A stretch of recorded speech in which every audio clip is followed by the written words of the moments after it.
Harley Quinn by J-Haze. Little nigga, I was born to win. Neck full of gems while I wanna whip in this Harley Quinn. 38 right by the Timbs, 24s on the rims. You gonna die with your friends. What time is it? Little nigga, I was born to win. Neck full of gems while I wanna right now, whip here's in the this kind Harley I prefer. Quinn.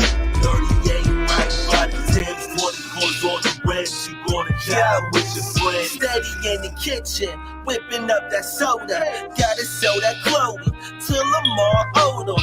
Every fucking month, I gotta make that quota. Losing weight like Oprah on the block, looking over my shoulders. Jesus, peace, covered in ice, don't need you. Fight on my house like I sell the devil to Christ. Depression got me. Yeah. That's J-Haze, Harley Quinn. What's up, Haze?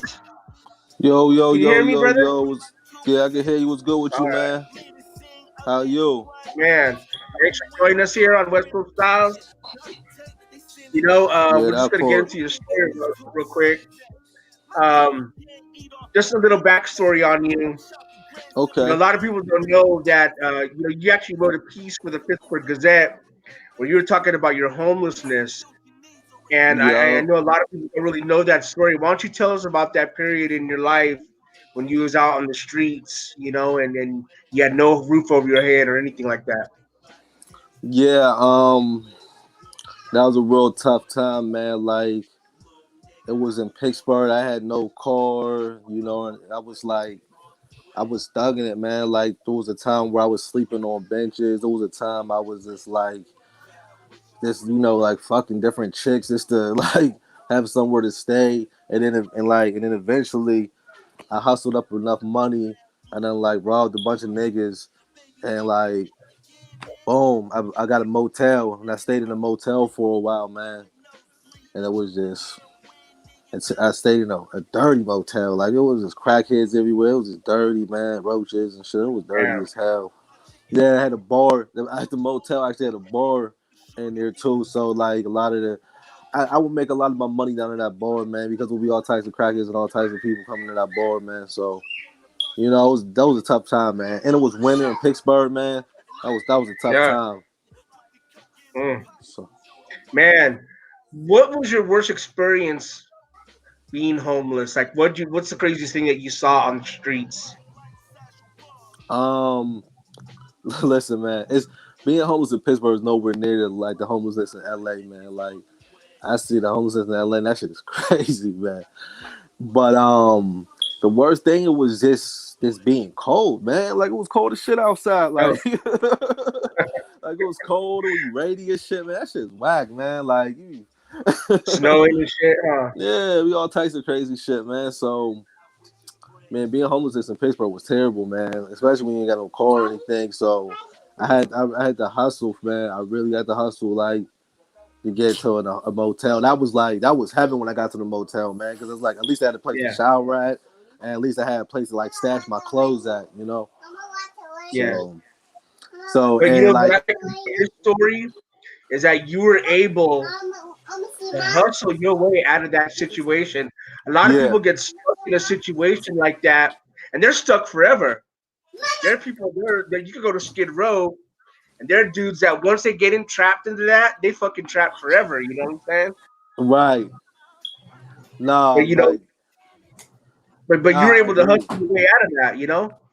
No, I agree. Like, that's the sad part of it. Like I said, like out here, man, I see people that's tough, man, and that's the thing. Like, you will get like that because there's some hopelessness in it. You know, like I can see how you could get stuck in that because you might be like, oh man, it's the end. Like, you get depressed and stuff, and things are not going your way. You know, you might try to go get a job and maybe you're not getting a job. You know, like maybe there's a lot of things. You know, like so.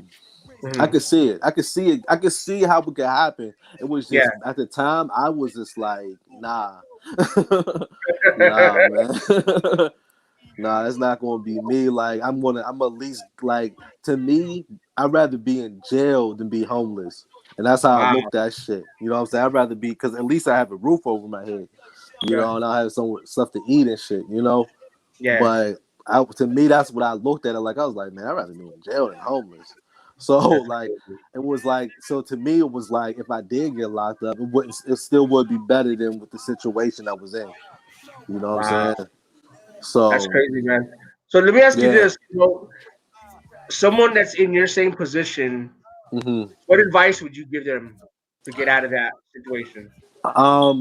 Like to stay focused, man. Keep your, stay real close to the Most High. Like pray, be focused. Don't like. It's hard. Like I know you're gonna be talking to yourself. Like, and you're gonna be like, damn, man, I can't get out of it, but you can. It's just a period in your time. The situation is just a period in your time, and then what it's going to do once you get through it, you're going to be stronger than ever, and you're never going to go back to that because Hmm. you know how you got there, and you know what it feels like to be there, and you're not going to go back there because that's like I can say until the time in my life where like I was starving, you know what I mean? Like I was so hungry, my stomach hurts and stuff, like Yeah. I've been there, I know what that feels like, so it's like I ain't never going back there, you know. And the wonderful thing about it is that today you're blessed. You've got a family, a young daughter. You're out here in Yeah. California now. You're working on your career. Facts. Man, that's a wonderful thing. How you're able to uplift your life. You know. Yeah, facts. It's a blessing, It's definitely a blessing, It's a So bless. Oh, go ahead. so you're a Pittsburgh guy. What Yeah. brought you from Pittsburgh to California? What's a Pittsburgh guy doing out here? My relationship with Glass Malone, I've been running with Glass Malone for like 10 years of my career, you know what I'm saying? Almost 10, about 10 Okay. years. Like, I've been with Glasses for 10 years. And when he was with Cash Money still, and he had his label situation over at Cash Money Blue Division. And I was a part of that, And the thing with, in Pittsburgh, like there was this dough getting bigger there, like I was doing all the big shows there. I was doing everything like, you know, I had all the chicks there, I had all the money there, I had everything there. So it was like, yo, like I had to advance, you know what I mean? Because I hit the ceiling there, So I had to come. I came out here with Glasses. I was like, yo, I'm already a part of this team. I might as well be out here and give it my all. You know what I'm saying? Yeah. So, and What at was the that time, adjustment? Oh, sorry. Go ahead. I must say, at the time, I was actually working on my album on Division with Cash Money at the time because we were still with Cash Money at the time. You know what I'm saying? So, What was your biggest adjustment going from Pittsburgh to California? everything like the heat, the fucking, just how expensive is it out here? I'm like, damn, it's expensive, man. Like, god damn, nigga, for Yeah. real. Yeah. Got it, sir. Yeah, that was a big one. The Culture wise, lanes on the highway, the culture, yeah, the culture, yeah, the dressing, you know what I'm saying? Like the dressing was different, like cats, was not wearing like a lot of Timberlands and like hoodies. They're not wearing a lot of stuff that I would see on the East Coast. yeah. So the style was different, like people automatically knew I was from out of town. They would hear me talking, be like, "Nah, you're not from. You're from somewhere back east." So Yeah. that was definitely a big adjustment, man. Okay. Huge adjustment. Even like the weed thing, like we would be like people just smoking weed in front of the cops out here, like back home. Niggas wasn't smoking weed in front of the Oh cops or yeah, yeah. anything. It was Different like, laws. Yeah. yeah, so it was a big adjustment. It's like, man, for real. So let's talk about the Pittsburgh scene for a minute. I know this is the West Coast, but Yeah, you're a Pittsburgh guy, so we got to talk about Pittsburgh. We've right, had Mac Miller come out of there, rest in for peace. sure. Um, Wiz Khalifa, of course, is a big name from out there. hmm Um, we've had Sam Snead in the past with Death Row Records and all that. Yeah, But other than that, you don't really hear anything else, from the Pittsburgh scene. Why yeah. don't you tell me about the scene? What's up out there? The music scene is, it's Pittsburgh. There's a lot of talent there, man. There's a lot of great talent out there. There's a lot of good artists. Like I hear a lot of good artists out there. Uh, It's just there's this like the industry's not out there. And and that's really it. Like there's a lot of talent out there, man. Like I yeah, know a lot of artists that are just dope out there, and I'm like, yo, that cat's dope. You know what I mean? So, and these cats are dope. So, you know, I think it's it's a just a little bit matter of of thing. listening and paying attention. Then you think, huh? More than that, I think the sound got to be right. You know what I mean? I think that's one thing that's hurting the scene right there. Just like there's a lot of cats there back home that are doing trap music. You know what I mean? And I just don't think that's a PA thing. You know what I'm saying? Mm, Like I just don't think trap music is a Pittsburgh thing, production wise. You know what I mean? yeah, Like that's why I think the West is winning. Y'all guys are doing y'all sound. You know what I mean? The South, of course, they're winning because they're not changing their sound. They're doing what they do best, and that's what I think. That's even a problem from the East Coast. I think it's the sound. I think it's yeah, the producers. You know what I mean? There's not enough producers keeping it original. Like when I come to the West Coast, of course I want to hear California Love and all that shit on the radio. I'm in LA, baby. You know what I'm saying? Like that's what I want to hear. Like I want in New York. I want to hear like Rockefeller shit. I want to hear like East Coast kind of music. You know what I mean? When I'm in Atlanta, of course I want to hear fucking trap music and all that kind of crap. You know what I mean? I want to hear all this. I want to hear what's what's moving in those cities. You know what I'm saying? I mm, think I think musically, I think we kind of lost each other because everybody's doing each other's sounds. You know what I mean? And I think that's what made hip hop unique in the begin with. You know what I'm saying? mm. Because you Okay. didn't a Busta Rhymes album didn't sound like a Dr. Dre album. You know what I'm saying? Like it was just two completely different regions. You're learning two different completely things. You know what I mean? Yeah, I hear you on So that. yeah, so and it's like you could depict. You could be like, oh, you could hear a record, and you be like, oh, he got to be from Harlem. You know what I'm saying? Or oh, he got to be from Compton. Or oh, he got to be from the Bay. You know what I'm saying? Yeah. Yeah. So So recently, you've dubbed yourself the King of Pittsburgh. Now, yeah, I'm sure that I ruffled a have to few be. feathers back home. Why don't you justify your reasoning for naming yourself the King of Pittsburgh, man? Because I just am. Like I'm the only person who's doing this independently. I'm just the king. Like I just feel like I'm the best right now. You know what I mean? Like even musically and just how I even move my operation. You know what I'm saying? Like I'm the king. Like and I'm just gonna get better. You know what I'm saying? Hmm. So like, yeah, and I've been saying it. I've been saying it since I started rapping. I said I was the king, like because I feel that way. I feel Yeah. like I just feel like I'm the best. You know what I mean? Like there's nobody lyrically better. There's just nobody could do it like I could do it. So, You haven't upset anybody back home with that. huh? You haven't upset anybody back home with that. I mean, people gonna be upset, of course. You know what I mean? Like, but like, what you gonna say? Like, yo, like, what are you gonna say? Like, cause Yeah. you gonna say no? Like, all right, are you doing better than me right now? I don't believe so. And And you don't think like, anybody is doing better than you, huh? huh? You don't believe anybody is doing better than you right now from Pittsburgh, huh? No, no, I don't. And I'm not knocking them. I want to help them. You know what I'm saying? I want to help Yeah. everybody. It's not like a knock or a diss or anything. It's just right now I'm putting in the work. You know what I'm saying? Hmm. So I'm Let's putting talk in the about some of work. the records you made because I don't think a lot of people understand some of the stuff you've done. You've got records with Griselda, you know what I'm saying, with Yeah, Conway, yeah, with with a lot of the big names in this industry right now. Why don't you speak yeah, about that? yeah. I got a lot of records, man. I've been on iTunes 4 weeks in a row in the top 100 in hip hop. I mean, I've worked with Grammy Award winners. I got 21 Savage on my new album. I just recorded my new tape, my new album in Ti's house. You know what I mean? Out here in Calabasas. So I mean, like, yeah, like like I do this. You know what I'm saying? Like I really do this. Yeah. So I You want know, to talk like about your relationship with the Griselda boys. So they're that's been my homies for like 3 years. And one of the people, B Burton, my dude B Burton, he's actually a part of my management team. I'm actually rocking the Griselda hat right now.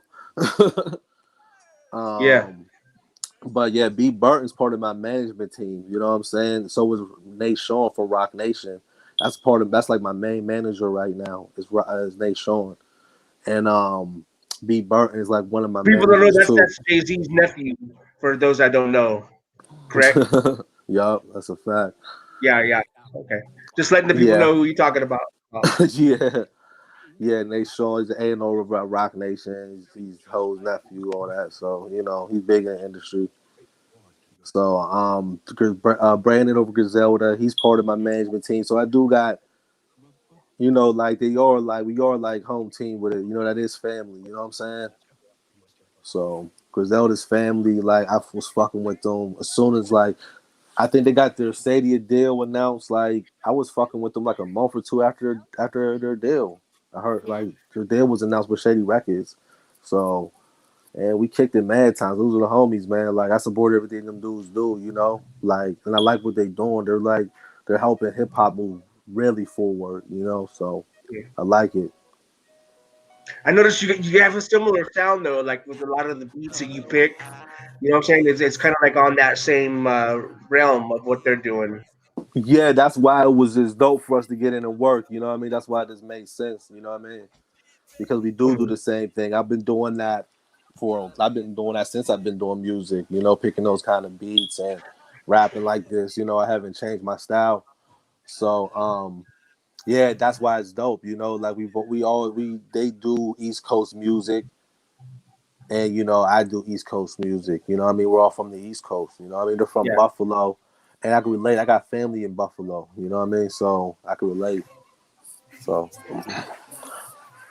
so, Okay.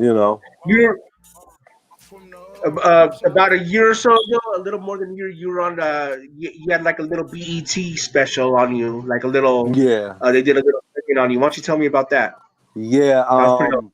yeah, the BT Awards, they did an interview special on me where it was actually my second time being on the BT Awards. The year before that, I was actually had a commercial on BT where they were at the awards where they were like talking about upcoming artists. And I was on that one too. So yeah, BT has been actually a big supporter of my career. They have co-signed my career, you know what I'm saying? Like really hard in the beginning. So, definitely shout out Mhm. to BET because they gave me interviews and commercials before I had a rap video on there. And that's crazy. You're gonna have to press them to get on a cipher or something, man. Be like, yo, come on, what's up? I know. I know. Got to I get know this they thing did. on there. I know. I know they should have been did that. But it's cool though, like that I got tons of music dropping this year, so Yeah. they're gonna people gonna be paying attention. Okay. So We got Heroin Habits 3 still coming out. yeah, I had Here One Habits 3, and I actually been working on other projects. When I did that project, I actually got two other ones out of it. So Uh I huh. just been plotting in this. Really, I just been getting things mixed and mastered a lot. Right now, that's where I'm at, and it's just really planning how I'm going to release the music right now. But I have tons Mm. of music, and I've been in the process of actually shopping too. You know what I mean? Like I drop most of my music through Empire, but there has been other companies reaching out to me. You know what I mean? Yeah.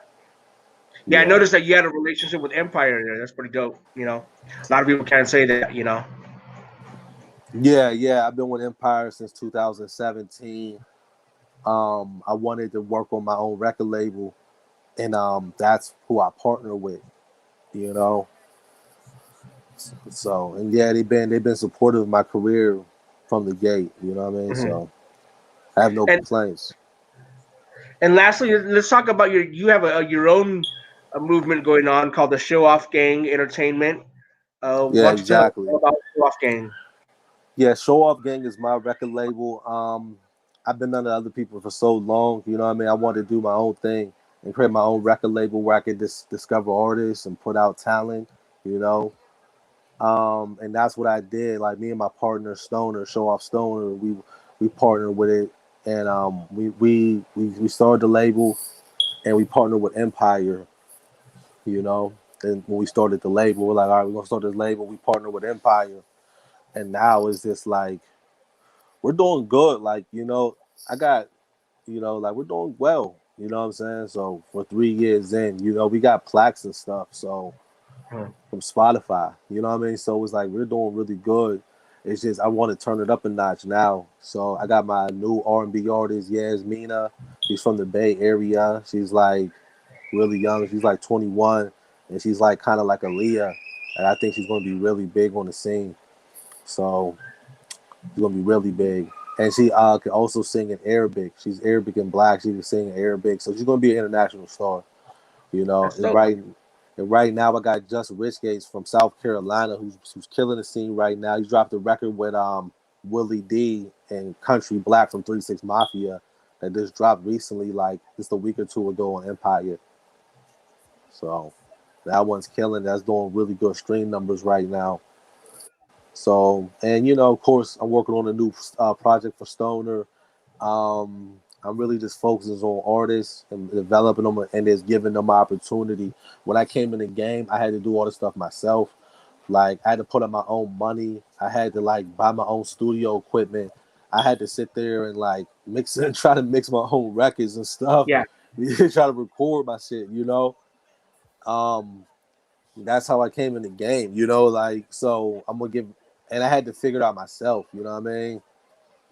Like I really did. Like I had to grind and I had to really figure it out myself. So I want to help other artists not have to figure it out. They could just do their art and I can figure it out because I already know what you got to do in this game now. You know, I've been doing it long enough. I know what you got to do. I know the game. I know how these niggas play in the industry. You know. So yeah. I hear that, brother. Well, I Yeah. thank you for taking the time for talking with us. I Oh, hope that definitely. people out there got to learn more about you, and we'll be supporting the music as it comes along. No, I definitely support the music, man. I appreciate you guys for the interview, man. And, you know, definitely support the site, West Coast Styles. You know, the biggest site coming out right now. You know what There you go, brother. Peace. I mean? So, peace. You don't know me. Had my little niggas clap you, I'm an OG. They call me Pharaoh, cause I be running shit. Trafficking drugs straight out my pyramid. The things flick the needle for a hit and wrist. Every nigga in my squad, they flipping bricks. Banana clips, even anger couldn't manage this. Moving that dope, man, until I finish it. Rap spits, little nigga in the head. Bitch, nigga, sure I'm talking, that's why I get it. You know the things hit me up on the motor, roll like social movement, I go right down like the brick, popping up like a toaster. Shotgun shells, we just spraying on the wall like a poster. And be a joker, you know what that We have some fabulous live music later on, but right now, here's the kind I prefer.